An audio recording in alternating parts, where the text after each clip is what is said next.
to another episode of the Shaken and Stirred Show. I'm Nigel Barker in New York, in Woodstock to be precise, and I'm having a wonderful week. I am, people. You know, I turned 50 recently, and I feel like I see the world in a completely different way. The next 50 years are going to be the best 50 years. You know, it is my own half century, and it's everything is just looking silver right now. And I'm not just talking about my beard because I haven't shaved. Everything, people, is silver. We have an incredible guest, as we always do on the Shaken and Stirred Show. This is a man who I got to meet just recently, and to say we became fast friends is an understatement. It was over dinner, and we're going to get to it. We're going to get to the details. And you know, as every week on the Shaken and Stirred Show, I try to bring you someone different, a unique perspective, someone who's lived a life, someone who can tell stories and bring you into their life in a way that will illuminate, you know, what other people's lives are truly like. And Brendan Fernandes, who you're about to meet, is extraordinary. Please meet Brendan Fernandes. He's an internationally renowned artist working at the intersection of dance and visual arts. His projects address issues of race, queer culture, migration, protest, and other forms of collective movement. He is the recipient of multiple awards and fellowships, and his projects have been shown in the Whitney Biennial, the Guggenheim, the Museum of Modern Art, the Getty Museum, and we first met at the opening of Pop Stars exhibition, where his work is on display currently at 21C Chicago, the Museum Hotel. Brendan Fernandes. Brendan, lovely to have you on. Thank you so much, Nigel. What a beautiful welcome. And again, happy birthday, and to that milestone, to many, many more. So yes, I'm super excited to be here today and to get in it with you and figures and everything. I'm excited for everything. I can't wait.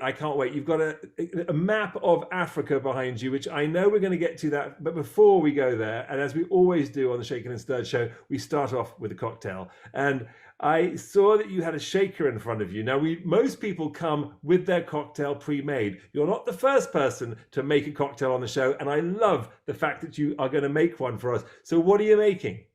I'm gonna, in honor of Cinco de Mayo, I'm gonna make a Paloma. I love a tequila-based drink, and today I'm gonna be making it with Casa Dragones. I love Casa Dragones. I love the brand. I love what they stand for. Woman-owned. And so I'm gonna make the drink right now, and then we can jump right into it. Very fancy, by the way. Casa Dragones is one of the more sort of expensive tequilas out there. Beautifully packaged. That fantastic blue bottle, or blue packaging, but that lovely clear bottle with the little blue seal, very identifiable, and they have a great way of making it. But you have a relationship with them, don't you? Yes, I met the founders in Mexico City. Actually, no, we did a collaboration for Art Basel Miami. They did a thing called Art Tenders for the fair, and they asked me to come and make a cocktail for guests in the VIP lounge, and that was kind of where we started our friendship. And now, I keep on seeing them everywhere, and I just love it. So they sent me this bottle for us, and a beautiful note as well. So when you say for us, we're not actually with each other, so I don't get to have any of the Casa Dragones. It's not for us. I'll tell you how good it is. But they little beautiful note that says, Brendan, best of luck with Shaken and Stirred. We can't wait to see what you create, the Dragones team. So you've got your Casa Dragones, you've got your shaker. How much are you putting in there in the Paloma? And by the way, everyone, why a Paloma? How long have you been drinking a Paloma, and why is a Paloma special for you? Paloma is special for me because I think, as I said, I love tequila. I love grapefruit. So it's like fresh, refreshing. It's also an honor for me, hoping that summer comes sooner than later to Chicago. And so I'm channeling this energy to bring out summer vibes for us here. So, because it reminds me of, being on holiday or being in Mexico, where I love, one of my favorite countries, and definitely a place that I enjoy spending time in. So just trying to challenge those experiences, but also the vibe of the summer season that is coming soon. Can't know, exactly. None of us can wait for that. And for those of you who don't know, which these days are not many, and go ahead and make your cocktail, is the fact that the Paloma is the most popular tequila-based cocktail in the world now. For the longest time, it was the most popular cocktail in Mexico, where people actually don't really drink margaritas. Margaritas are very popular in north of the border. Now you're pouring in fresh grapefruit juice. Fresh grapefruit juice. I put in 300 millimeters, not millimeters, milliliters, Milliliters. and then I'm gonna put some just a little splash of lime juice, and that's about it. And I'm gonna shake it, and then I'm going to share it with you, Nigel. So you're not putting in any agave? No, I already did. That was I put the tequila, and then I mixed in with the lime juice with the agave. Mixed in as the agave, and nothing sparkling, no sparkling water, no soda water. I'm not into the sparkling, so I know that normal Paloma has sparkling water. I like it to be just the pure grapefruit juice. So in fact, the traditional Paloma from Mexico is in fact lime juice, grapefruit soda, and tequila. A tequila blanco like you had, but it's actually made with a grapefruit soda. They do not use fresh grapefruit juice. It's a real simple cocktail. It's one of those cocktails which you can basically make it in the glass, actually, so you don't even need a cocktail shaker. And you put the ingredients straight in the glass, you pour the soda water on it, you give it a stir, and you're off to the races. But we've made it very fancy, especially when you're talking to artists in Chicago, and they're using freshly squeezed grapefruit juice, lime juice with the agave already added, and Casa Dragones, which was sent to them directly from Dragones themselves. Yes, so there are different ways to do this. And just on top of that, the name Paloma means dove. Beautiful name, a new beautiful word in Spanish, and sort of defines this drink because it will give you wings. It is divine, and I agree. And I made something to go along with you because I know you're a tequila man. And when we first met, we had at Le Bar tequila drinks, and here we are. Le Bar, by the way, is the restaurant alongside 21C Chicago where we met. Cheers. This is called Cheers. Love on the Beach. Ooh. And it is a twist on the tequila drink. I used Los Sundays Reposado, used 2 ounces of that. It's with Aperol, which I used 1 ounce of Aperol, which is the Aperitivo bitter, with 1/2 ounce of fresh lime juice, a splash of agave, shaken, put into a glass with ice. Then I used club soda to top it up to give it the sparkle, and it's got 2 wedges of grapefruit on either side. And believe me, forget about sex on the beach. This is love on the beach. Cheers, Brendan. Cheers, cheers, cheers. Fantastic. Well, let's get straight to it. You're Goan Indian, born in Kenya, from Canada, and living in Chicago. You are yourself a cocktail. You're quite the mix. You've got all sorts of things going on. I would sort of, looking at that, would wonder if you're either a spy or running away from something. But before we get to it, tell us about your childhood. Take us back a little bit. All that is true. My family is Kenyan Indian. We're 5th generation born in Kenya. And, my family immigrated to Canada in 1989. And then I lived in the suburbs of Toronto. And that's kind of where I started to dance, was in my childhood in Toronto. But my family, we definitely identify with our Indian Goan heritage, so specifically Goan. So Goa was a colony of the Portuguese. And so my last name Fernandez comes from that region. It's an area on the coast that is also a Catholic region. It's one of the only Catholic regions of India. But my family had never been there. We were brought up and raised in East Africa. So I definitely also identify a lot with the continent, but specifically Kenya. My father worked in the safari industry. He worked, so I spent a lot of time in the bush. And so that was a very, a very important experience of my upbringing, living in Kenya. And then in Canada, my family lived in the suburbs of Toronto, and I found dance. I always was a creative. I always was really interested in, I was always drawing. I was always making things with toothpicks and hot glue guns and like kind of playing around, but I also loved to dance. I had a lot of energy. And so dance became something that was an outlet. It gave me community. And, I kind of really pursued it. I think my parents were kind of like, what are you doing? Like, we brought you to Canada and this is not the career we necessarily wanted you to take on. Like, it's the kind of the typical immigrant story. Your child should be a doctor or your child should be a lawyer. I'm scared of blood. I pass out right away. So it's would not have been a good field for me. Law was not part of anything I thought about. I just thought about dancing and making art. My mom did say, if you don't become a doctor or a lawyer, maybe you would consider being a priest. Well, there you go. But so you talk about art, but then you talk about dance. And I think that for a lot of people, they don't always connect those two dots. I mean, not to say that people don't go to a ballet or watch people dance and not think of it as an art form, but you've taken dance and you present it as art, as literally art, as we mentioned at the beginning, that is displayed as projects at the Whitney, at the Guggenheim, at the Museum of Modern Art. We're not talking necessarily classical dance as in, I'm going to go watch the ballet now.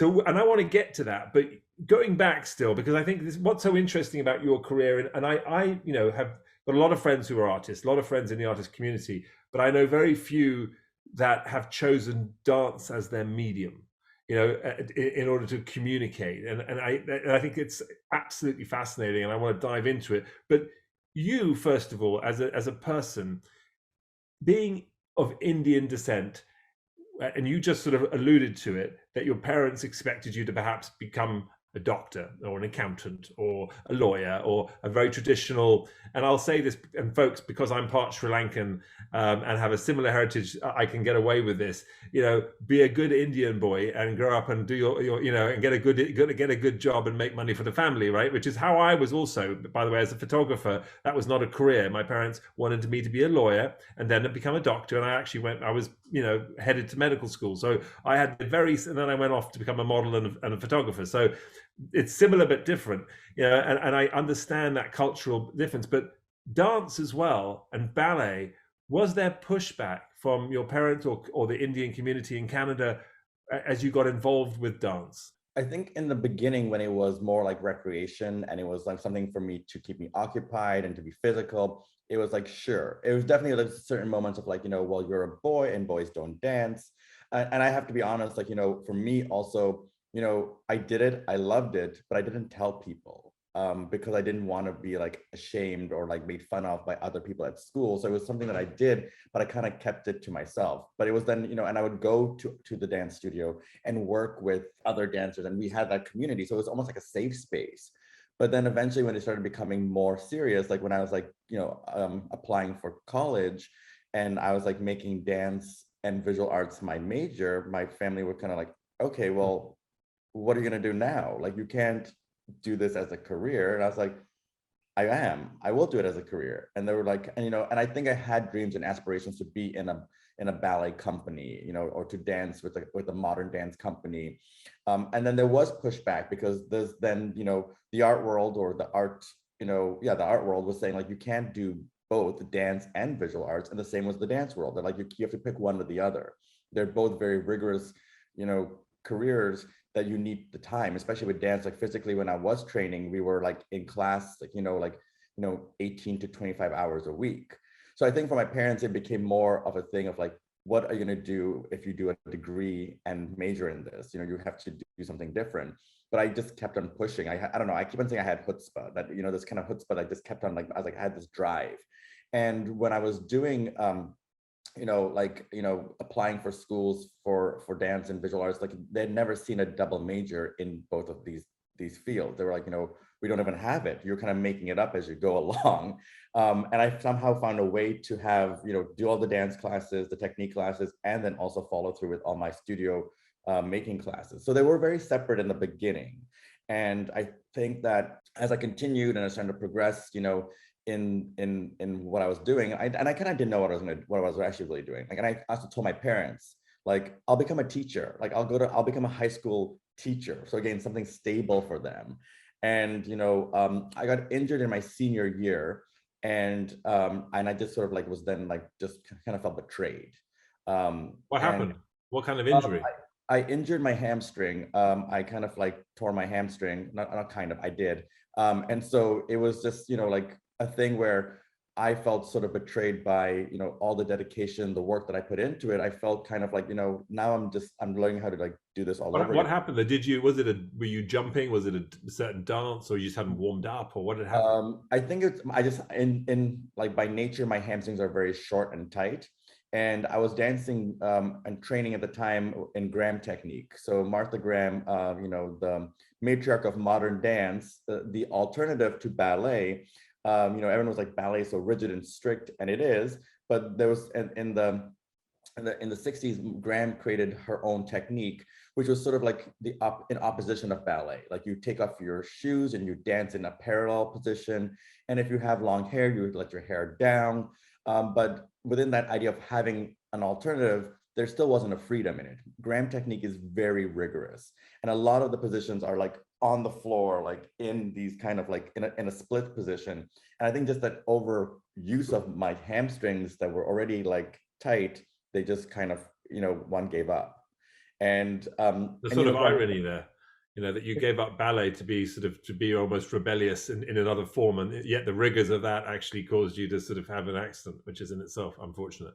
and no, and it's funny because everyone always was like, it was ballet that did this to you. And I was like, no, it was modern dance, and ballet was also still super rigorous. And, and I think I was pushing and pushing to find ways to make a mark and to make it successful for me. Because in ballet, the ballet world was like, you're good as a young boy, but as you were growing up, you're too small. We expected you to be taller. We expected you to have a different physicality. One of the things that they hated about me physically was my feet, and specifically my feet, because in ballet you should have like short feet with a really deep arch, a High deep arch. point.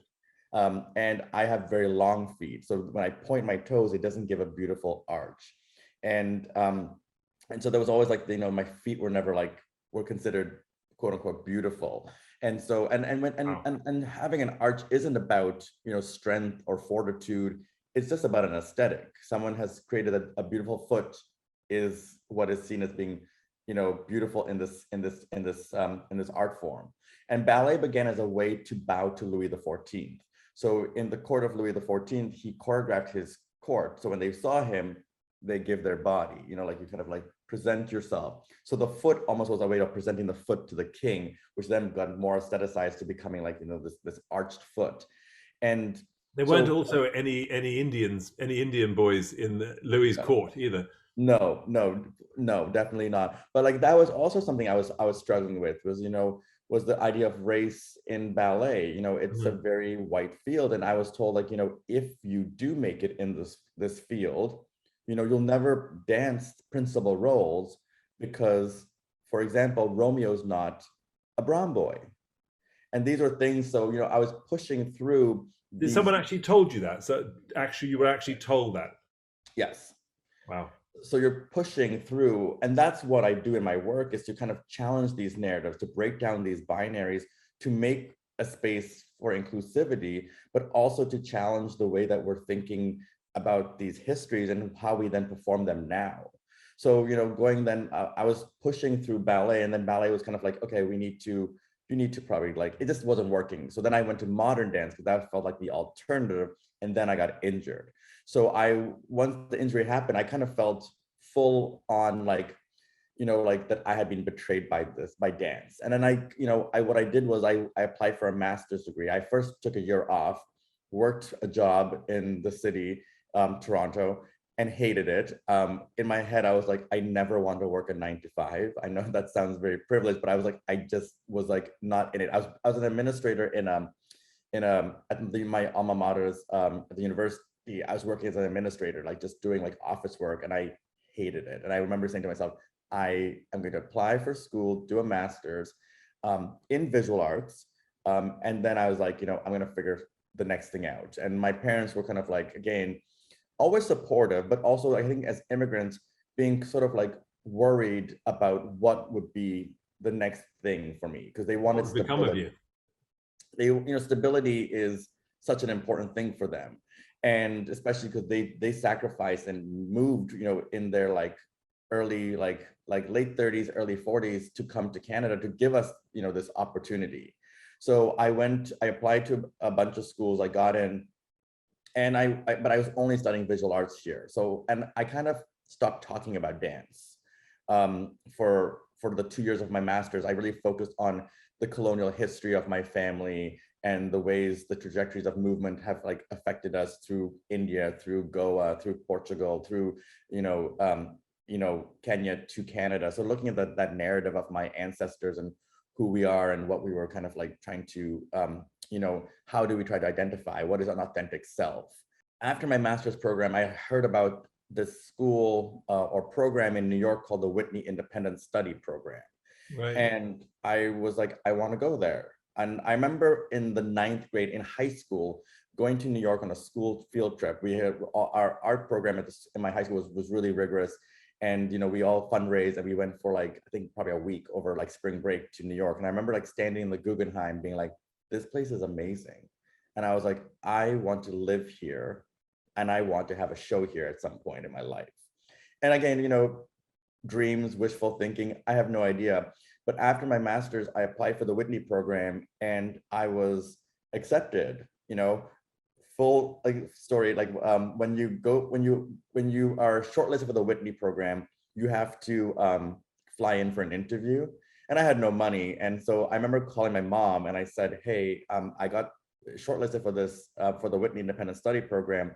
I need to be in New York to do the interview. And she was like, okay. And my mom also, was working, she worked, didn't have a ton of money. And she was like, I'll give you some of my air miles and we'll fly you down. And I was like, great. And I remember I got to New York, I stayed at a friend's loft in like Bed-Stuy. And, I think my friend's loft it was so interesting. I was like, this loft with like 8 people living in here. This is amazing. Like, now I'm like, oh my God. But I ended up going for the interview. And I don't know, in the interview, something like kind of like a little light bulb went off and I was like, oh my God, your mother thinks you're going for a job interview.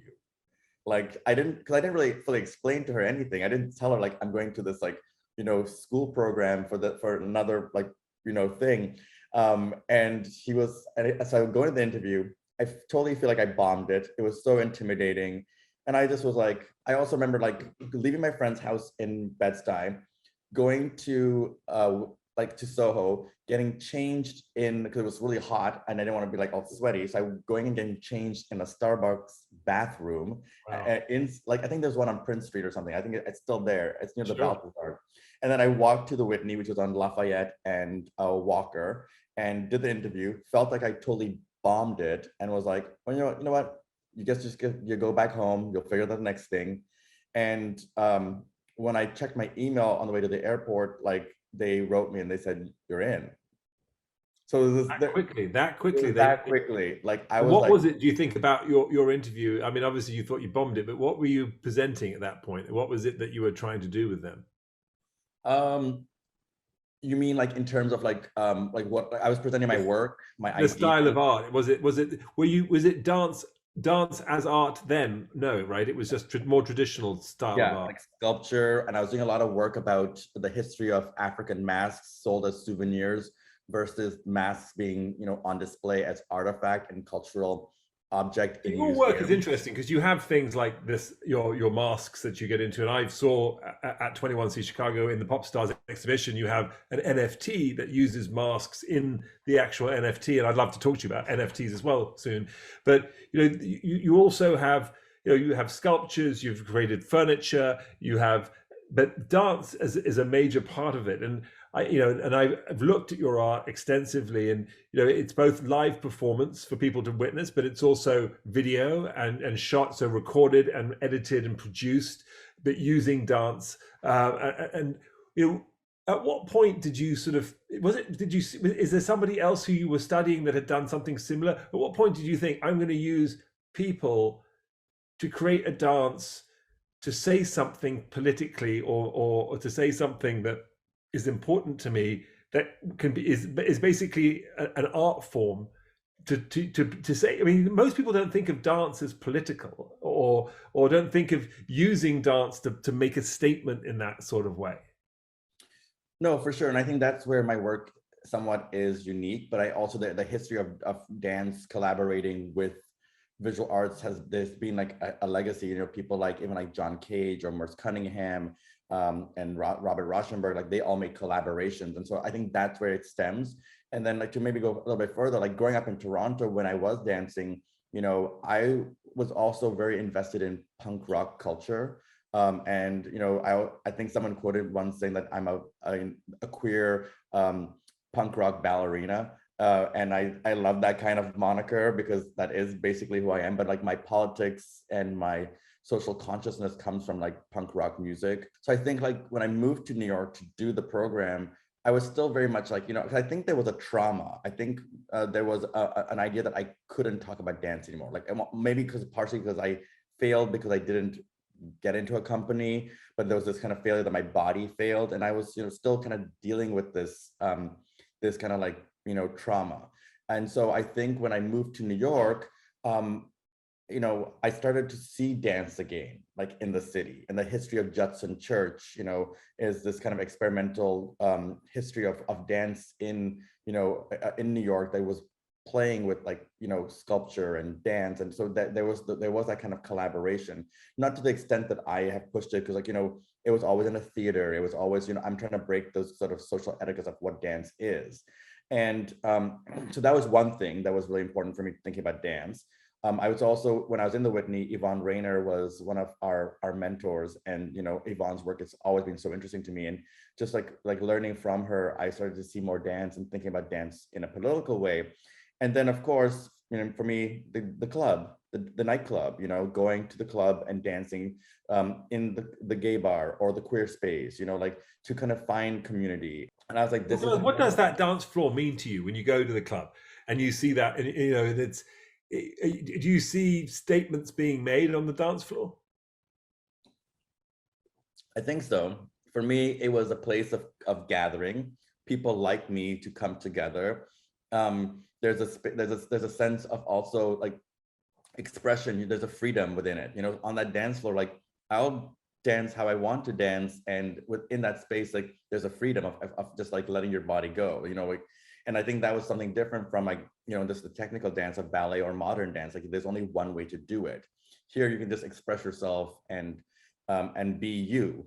And I think something for me was that, you know, when I'm on a dance floor and I'm dancing, everybody could be watching me, because sometimes it's a little bit like spectacle, for better or for worse. But I think that, you know, I don't see anybody watching me. I'm in that space by myself, and I, you know, and then I can break out of that and then go and be with others. But it's something that's really like, you know, for me it was an amazing thing to go to. And then like that's when I started to like go to the Vogue ball scenes and learn about that community.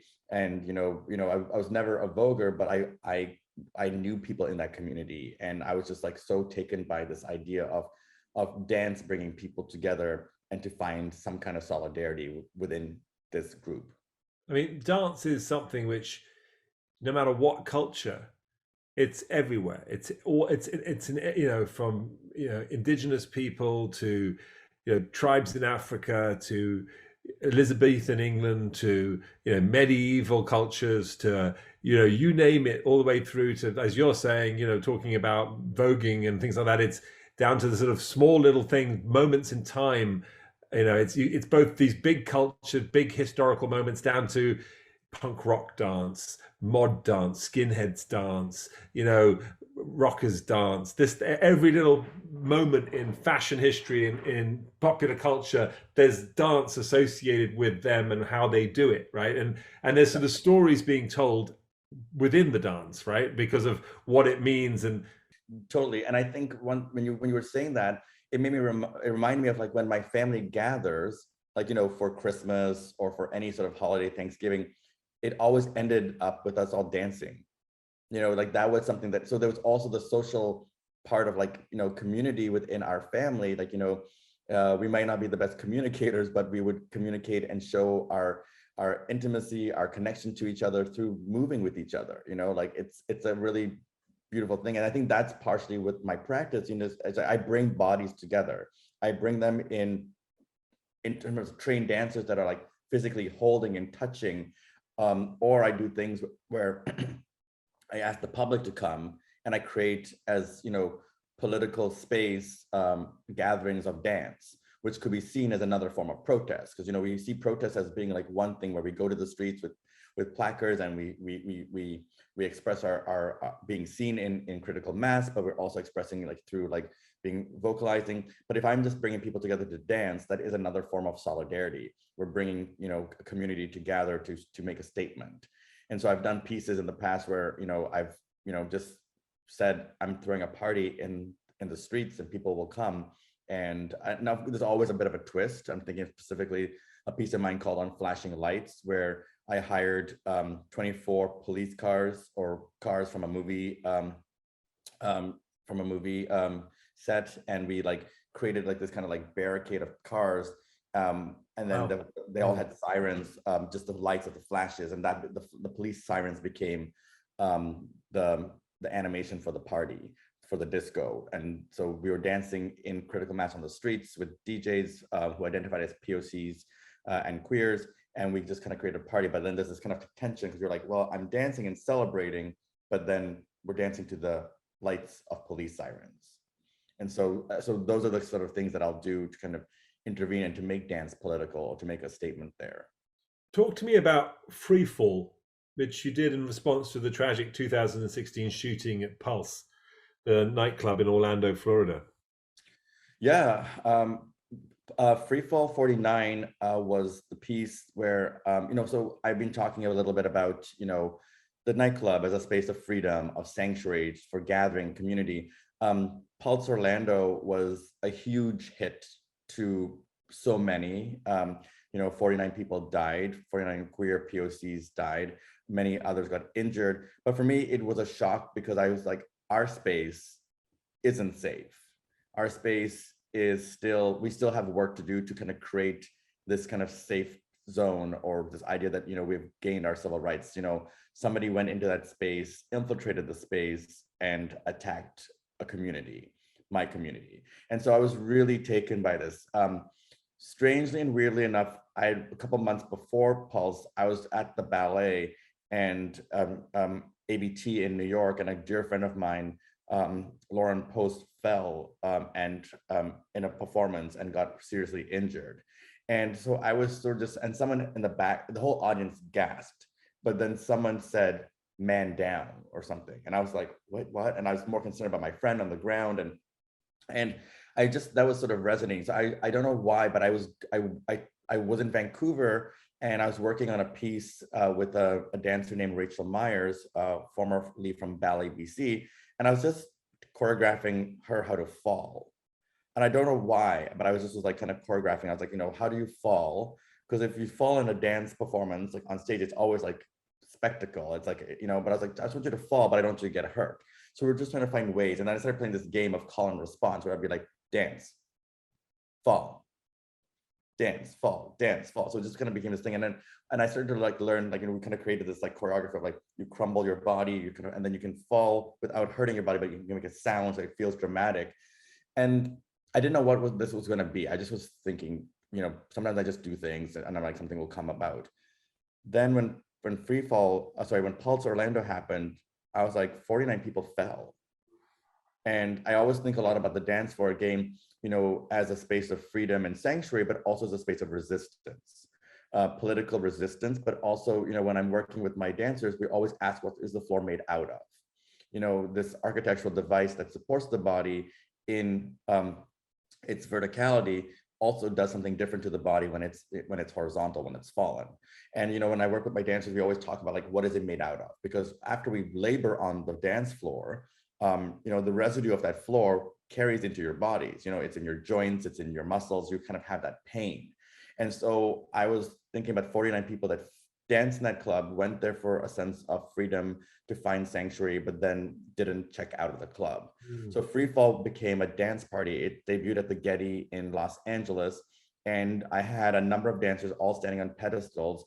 A DJ, a dear friend of mine for this performance called How to Dress Well, performing, and we created a sound cue. So when the sound cue went off, it gave this kind of pulsation, and then it kind of like crashed, and then made the dancers all know to fall, and then they all fell, and then we turn off the music and we turn off the lights, and it was this kind of moment of like shock within stillness. And the first time it happened, like the audience, who was kind of all about in the space, started to clap, but then How to Dress Well and I would bring the music back up again, and then the dancers would stand up and then start to dance again. And we did that 49 times to acknowledge in honor of the 49 that fell. But then we also, it's not about like a defeat. It's also about this notion of to stand up again, to stand and to move forward, to find space within it. So we had like a count up that gave the dancers a sense of like knowing how many more falls they do. And it's a hard piece emotionally, but also physically, it's really difficult because you have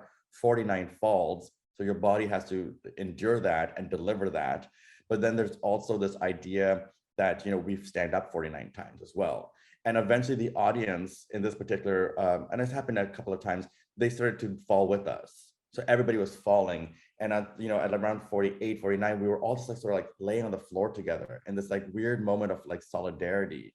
But then we all stood up again together. So there was this kind of like beautiful celebration. And at 49, like when 49 happens, we all fall. We stay there for like a little bit longer. And then the music just kind of goes full on and everybody's just jumping. I start crying always. It's in an emotional space, but Free Fall 49, that's Free Fall 49. But for me, it's a piece that really showcases, this idea of gathering to find solidarity, to support each other. I'm actually going to perform it this August at the Mass Mocha in North Adams, Massachusetts on August the 18th. So hopefully you can make it up that way. Amazing. I think something that a lot of people would probably wonder about is, whereas perhaps a sculpture or a painting or sort of traditional piece of art, one can sell and sell on again and again and again, when you're doing a performance, it is just that it's sort of one and done type of thing. And yes, you can be booked again to do it, but as far as it being a piece of art, it's a very different medium, right? It's not the same type of thing. But I mean, obviously, if you make a film out of it, you could potentially sell the rights to that film or play it again. But is that something that crosses your mind when you do these things, or it doesn't matter? Or how is it? How does one deal with that in the art world? How do you communicate that and deal with galleries when it comes to a piece of art that they can't really sell? Sure, definitely. So so the ephemeralness of my work is definitely there. But as you mentioned, I make photographs, I make prints, I make furniture. A lot of the furniture are objects that the dancers use within a performance score.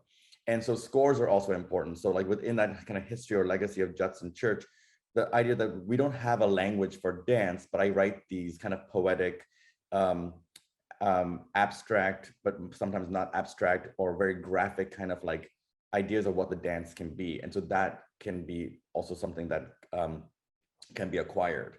And I think that, thinking about, dance as being collected, we're still pushing ways that is, but if you buy, or a museum or an institution buys a piece, you get the score, you get video documentation, and then the kind of the idea of like how to reperform it. So there is ways, but also like with the dances that come with like furniture, those objects are also then put into the mix as well. So I'm really curious a lot about like devices. I call them my devices. Like I'm like working with furniture designers to kind of create objects that can instill movement or support movement, or sometimes even like burden movement. One of the pieces that you have on display at 21C Chicago at the Pop Stars exhibition is this neon mask that blinks, and you may think as you walk by it that it's sort of faulty or something. Like if you didn't know, you'd look at it and you'd be like, it's one of those blinking lights, like in a poor part of town where the neon's not quite working and it's sort of flickering on and off. But it is, in fact, to those of you in the know, it's a sort of the layman's ignorance. Like everyone in the art world's rolling their eyes when I say that. But because how would it be broken? But it could have that effect. But actually, it's giving a message, isn't it? It's using Morse code. If I'm wrong. Also, I just love that you use the word faulty. So that's why I was laughing, because that's like a very British saying and reminds me of my family. But yeah, no, so these masks were based on masks that were being sold on Canal Street in New York, and then how their counterpart, the original or the real one, is on display at the Metropolitan. And so most African masks don't have artists named to them. When you look at the provenance reports, there's always, lots of missing information, but always the identity of the artist is always deemed as unknown. There's a couple of objects in the Met collection and the artist has been identified, but Western historians have given this identity to this maker. And the identity is known as the Master of Buli.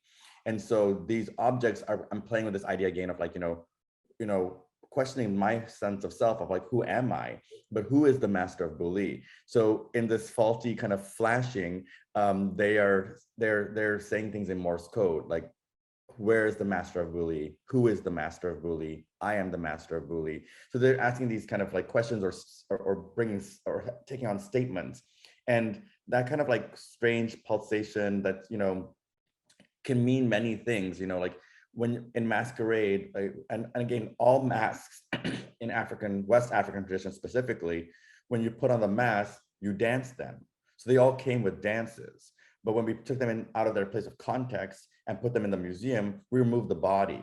So there's almost like this like call as well for longing to find the body that once supported it, whether that means to return home. And so I'm playing with that idea. It's also like the flashing could be like almost like a spiritual takeover. Like it's quite like rigorous and rapid, in its pulsation. So I'm playing with that as well. That this Morse, and Morse code is not necessarily it's obsolete. It's a language we don't even use. So you don't know what it's saying to you, but it's saying something and you gravitate to it.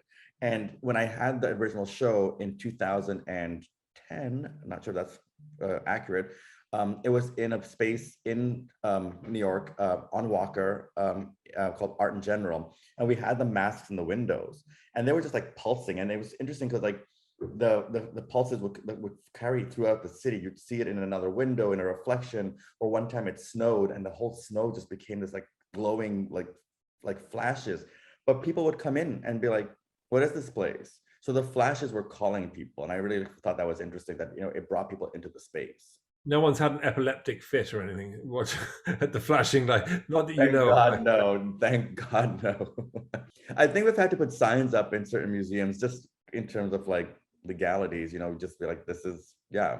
People flashing lights going off in this room. Be careful if you're sensitive. No, I love it. You also have an NFT at the 21C Chicago, and you're in that world as well. NFTs are something which are very new in the art world and certainly difficult for people to sort of get involved with because of the requirement of having a wallet and then having Ethereum and all this sort of stuff. Does that stuff bother you in the art world, that it is not so easy for people to be a part of it, and what's your reason for getting involved in NFT world as well? Sure.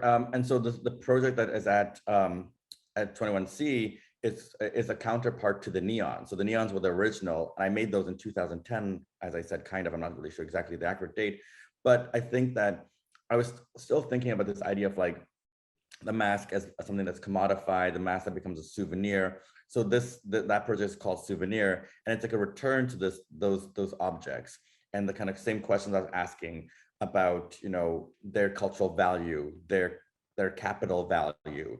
And so NFTs were something that I was really curious about because, everyone was like, a lot of people were saying to me, like, you make ephemeral work. You can find a way through your ephemeral work to kind of commodify it in a way through this NFT process. And I started doing a lot of research. I started thinking a lot about what this all means.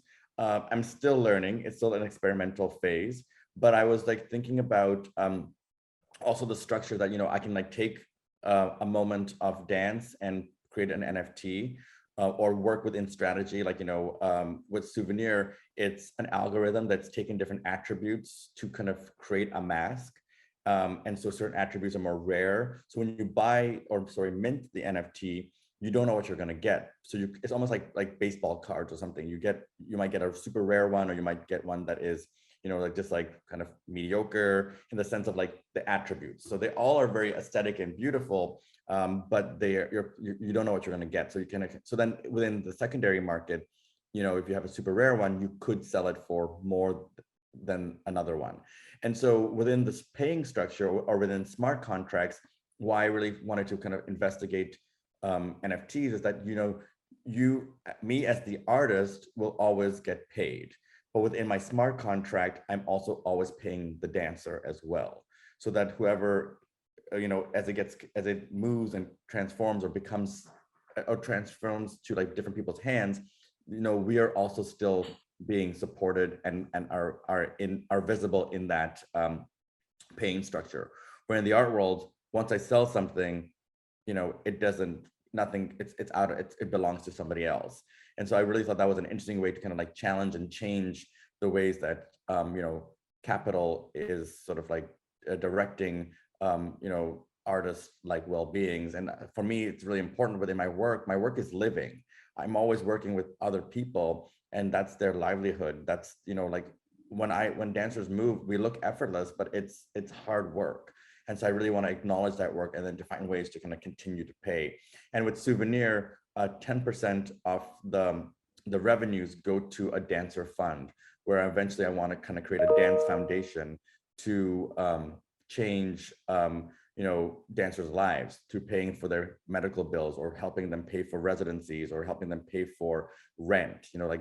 Dancers work super hard, but even if you're a company, sometimes it's never that easy as well. What do you think of the art world? What I mean by that is that it's, you're sort of talking about it now as if and mentioning how, your art gets sold once and you don't make money again. And it is a business where in some of the most money on the planet has been made out of the art industry, out of the art world. Where people have purchased art and a few years later it goes for 100 times, if not more, the value, and the artist doesn't see any of it.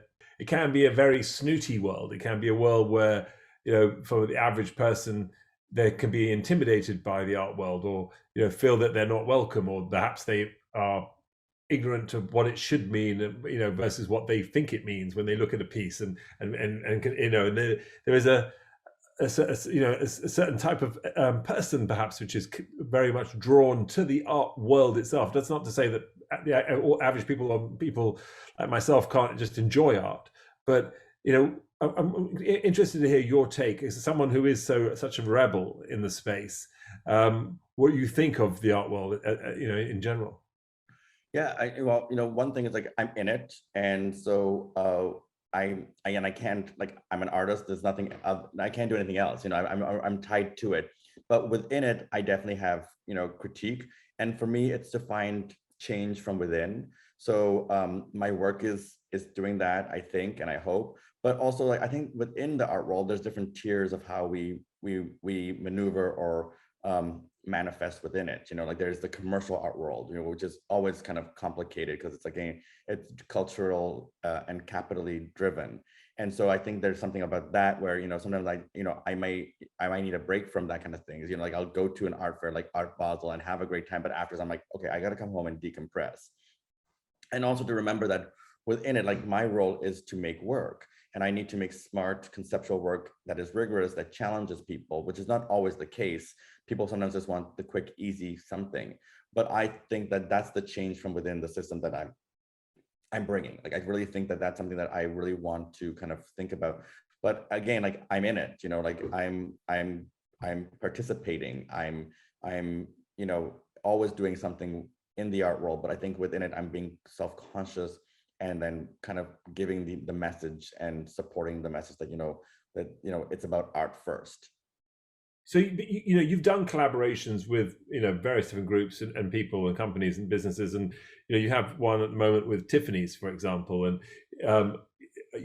that's a very commercial business, and clearly nothing wrong with that at all, and it's a fabulous company. But when you're doing something like that, how does it change what you're doing? Are the pieces that you're doing with them, is it different than you would do otherwise? And With them, it's not like a collaboration of making things together. It's more like they'll support endeavors and things that I do, like if I'm doing events and things like that.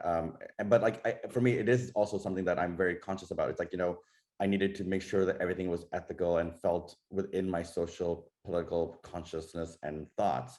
And the company is so supportive. They have, the Louis Tiffany Comfort, artist awards. So they are supporting. And I think that's, so for me, that's one way to kind of think about, using the revenues of that they want to give to do the work that I want. Because I'm always writing grants. I'm always trying to like fundraise. And if I can get, if someone to support me, like from the beginning, then it gives me more time to do the work versus then the other work that I don't want to do. So I think that those kinds of collaborations are super important, in terms of like, getting the work done. And I say that in a political way that, the work is never done, so I could spend like, 10 hours writing a grant, but if I didn't have to write that grant and someone supported me financially, then I have 10 more hours to kind of create space for civil rights and social political thinking and thought. Are there partners out there that you would not partner with? Is there styles of I guess types of art that you wouldn't associate yourself with? I never position myself to be like one type of artist. Like I'm always thinking about art as my material is ideas. And so how it manifests doesn't necessarily have to be in one way. Yes, for a lot of it, it's movement and dance and sculpture and film. But like, for example, I'm doing a piece right now with Danish National Radio, and I'm collaborating with a composer and 18 singers, and we're making a new sound piece.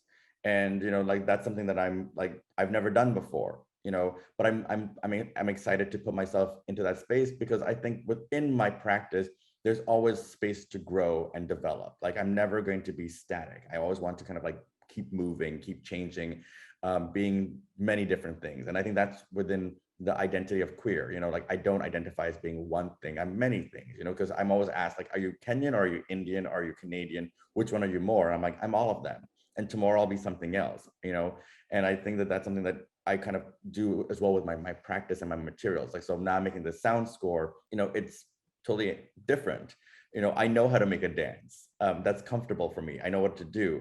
But also within, like an NFT, like I was reading about it, I was doing the research about it, but I didn't know what it was going to be. And so I made it. It was complicated. But now when I do it the next time, I just have that much more information to make it happen faster, easier, and more successful, whatever that means. I think it's fascinating. I mean, your mediums are just so varied and so different, and the fact that you'll literally tackle any subject and on any medium in itself is so creative and different and unique. I know you're a big fashion guy too. You love your fashion, you love your design. You describe yourself as a punk rock ballerina.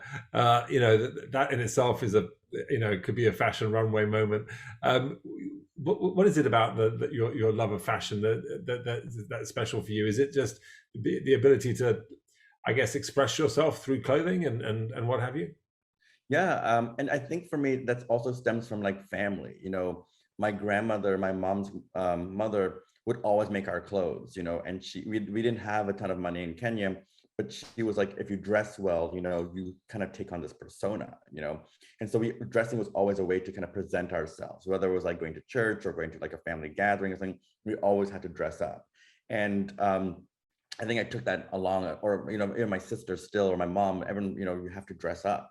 And I think also another influence of fashion for me was going to an all-boys school and wearing my uniform, because I didn't want to wear the uniform, but I had to, so I needed to make it my own. And so within that, I would kind of like alter it a little bit, like change it a little bit, make it something more unique that was me. And so clothing for me, then also as a dancer, when you put on the clothes, you take on a character. You get to like be like make believe or like have a different persona. So wearing clothes for me kind of is an extension of performance. It's an extension of being someone or somebody else, or so it's exciting for me to do that. And so I've loved that. I wrote an essay recently for the Smithsonian Cooper Hewitt in New York. They did a show on Willie Smith, one of the first, African American queer designers that brought streetwear to Paris runways in Paris. And so I was like, and I just love that he created this idea for a community to feel empowered. So clothing can also create this sense of like empowerment, so like, yeah, I think that's why I love clothes. It's super, it's an extension for me of being. I once said, every day we wake up, we make a fashion statement, whether we like it or not. Because to your point, clothes make us feel a certain way. We put on, overalls and big boots. We're out there ready to work. We put on a blue navy suit with a tie, and you mean all business. You put a tuxedo on, and you're ready to party, right? Or you've got, or whatever it might be. If you shave your head and you put on certain clothing with studs, you're like, okay, people are going to be intimidated by me because I'm a punk, or I'm skinhead, or whatever. It's like, it's incredible how it can change the way you feel just by the way you dress, and how people react to you, right?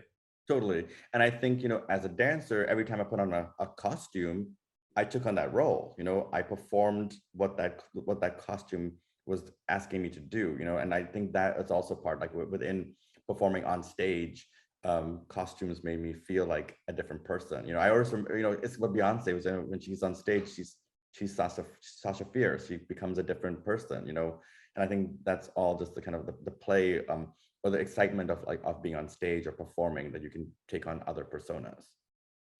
I love it. Brendan, before we let you go, you've been very generous with your time. We have one more thing. It's called Last Orders. It's a little rapid fire question moment, which is super easy, super fun. But if you could drink any cocktail from any movie or television show with a character from that show, what would it be and who would it be with?